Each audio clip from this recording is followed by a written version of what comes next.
For people living with sickle cell disease, blood transfusions are a routine part of survival. But for people of color, finding the right blood match is far from routine. Brandon Rowe explains why donor diversity can be the difference between stability and crisis.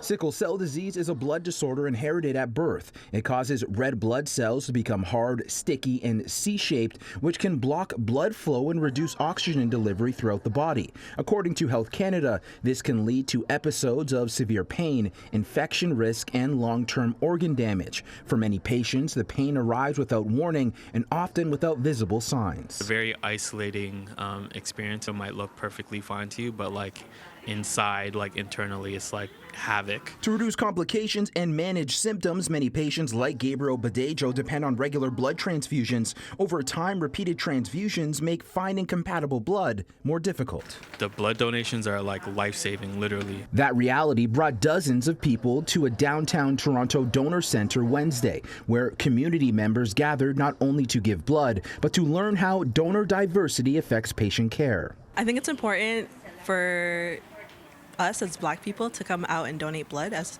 much as we can. There's not enough of us, and I wanted to start today.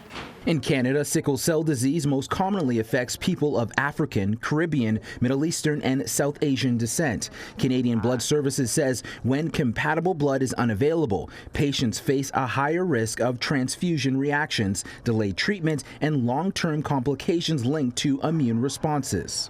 We look at Canada and it's 4.3%. That's how much of Canada comes from African, Caribbean, and Black populations. And we have around 1% in our donation base.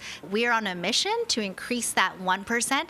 The Sickle Cell Awareness Group of Ontario, a patient advocacy and support organization founded in 2005, works to close that gap through education, outreach, and community partnerships. One of our biggest things for this year is to collaborate more with the Canadian Blood Services, but also go into the communities, try to also maybe debunk some of the myths. Canadian Blood Services says common concerns include fear of pain, mistrust around how blood is used, and uncertainty about eligibility. The agency says many of those concerns are misconceptions, noting blood donation is regulated, voluntary, and closely tracked from donor to patient.